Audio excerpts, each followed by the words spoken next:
አብርሽ ህዝብን ማወዛገብ ነው የፈለገው። ቀን ሌላ ማምሻ ደግሞ ሌላ። ሰው ሁለት አይነት ባህሪ ይኖራል። ቲክቶክ ላይ ሌላ፣ እዚህ ደግሞ ሌላ፣ እዚህ ሰፈር ሌላ። ምንድነው ቆይ አላማው ማለት ነው? ወይ አነጋገር አልቻለ ወይ ደግሞ እየገዛውት አይደለም። ከሰው ተውሶት ነው እኮ በቃ ቦንዳ ነው ማለት ነው።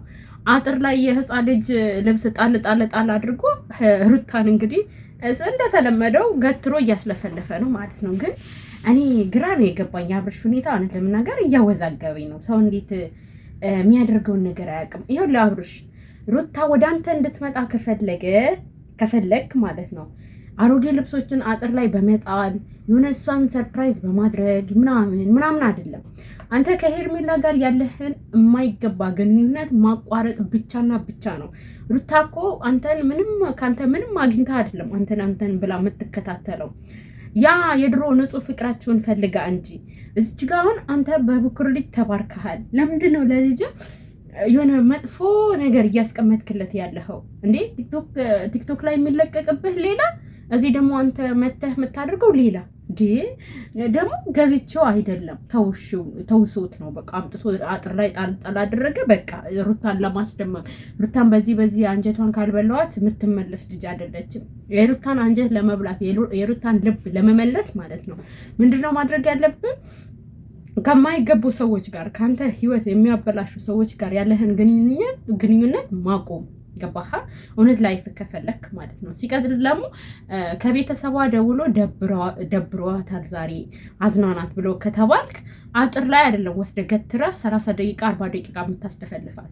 ቡታጅራ ላይ ብዙ መናፈሻዎች አሉ፣ ብዙ መዝናኛዎች አሉ። ወስደ ምሳ በልተህ ቡና ወይም ደግሞ መጠጥ ስል መስከር አይደለም ሚሪንዳ ምናምን ጋብዘህ ማኪያቶ ጋብዘህ ሪላክስ አድርገህ ሱቅ ደግሞ ወስደህ እስኪ የልጅ ደግሞ ምንድን ነው ያልከው? የኔ ልጅ ከዱባይ የመጣ ልብስ ነው የሚለብሰው በጣም ነው እንዴ?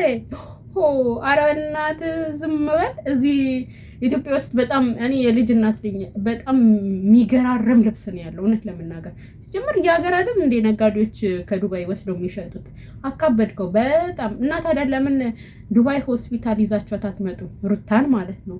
ማለት በፕሌን እዚህ መጣ እዚህ ትውለድ። የተለየ አወላለድ ስታይል ስላለ እዚህ ማለት ነው የተለየ እንክብካቤ ስለሚደረግላት። ያው ግን መጀመሪያ 12,000 ድርሃም ነው ለመንግስት ታስዛለ መሰለኝ። አዎ ለነገሩ ወጪ ያለበት ቦታ አንተ አይመችህም። እንትን አላርጂክ አለብክ ማለት ነው።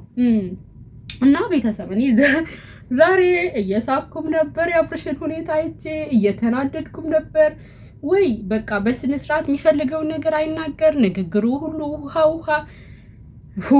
ድሮ ለነገሩ ስላልተጀናጀኑ ለእሷ የተሰጣት ሪያክት አፍቅር ያለው ብላ እንድትመጣ ነበረ። እሱም ተጫውታ ገባች፣ በህይወት በዛው ቀጠሉ። አብርሽ አሁን ጀንጅኖ ደክሞ ማግኘት ይፈልጋል። አያችሁ፣ እኔ እኮ ልጅ ነው ምንም አያውቅም የምላችሁ ደግሞ በምክንያት ነው።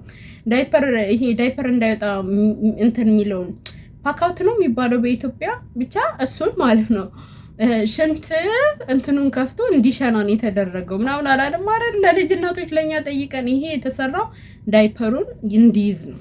እሺ፣ ለዳይፐር ወጪ ተዘጋጅ። የሆነ የዳይፐር ወጪ የሰለቸ ትመስላለህ። ምን ብዙ ሴት አስረግዛል እንዴ?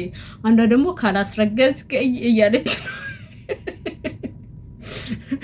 ካላስረገዝከኝ እሞታለሁ። ሄርሜላ ማለት ነው። አንዴ መኝታ ክፍል ትጨፍርላለች፣ አንዴ ሽንት ቤት ትጨፍርላለች። ይሄ ካላስረገዝከኝ ነው እያለች ያለችው። እና ቶሎ በፍጥነት የፈጠነ እርዳታ እንድታደርግላት በአክብሮት እንጠይቃለን። ወደ ነገር አሁን እናንተ ልጆች ማለት ነው በጣም በቃ የገባችሁበት ስራ መውጫው ጠፍቷቸዋል። በቃ የምትሰሩት ስራ ሁሉ ውትንክት ያለ ነገር። እኔ እና አብርሽ እንደኔ ያወዛገበው ማንም የለም። እና ቡታጅራ የሄዱት አላማ ሌላ፣ እያደረጉ ያሉት ሌላ። በቃ የሆነ ነገር ጀምረው መቋጫውን አታውታል መንገዱን። አይዲያ እኛ እንስጣችሁ ከነገ ጀምሮ ማለት ነው። እኛ እንሰጣችኋለን፣ እናንተ እኛን ተከትላችሁ ስሩ። እሺ፣ ምክንያቱም ምን የምትሰሩት ነገር ለምሳሌ ሩታ ደውሎ ነይ ብሎ ሲላት አለመምጣት ትችላለች።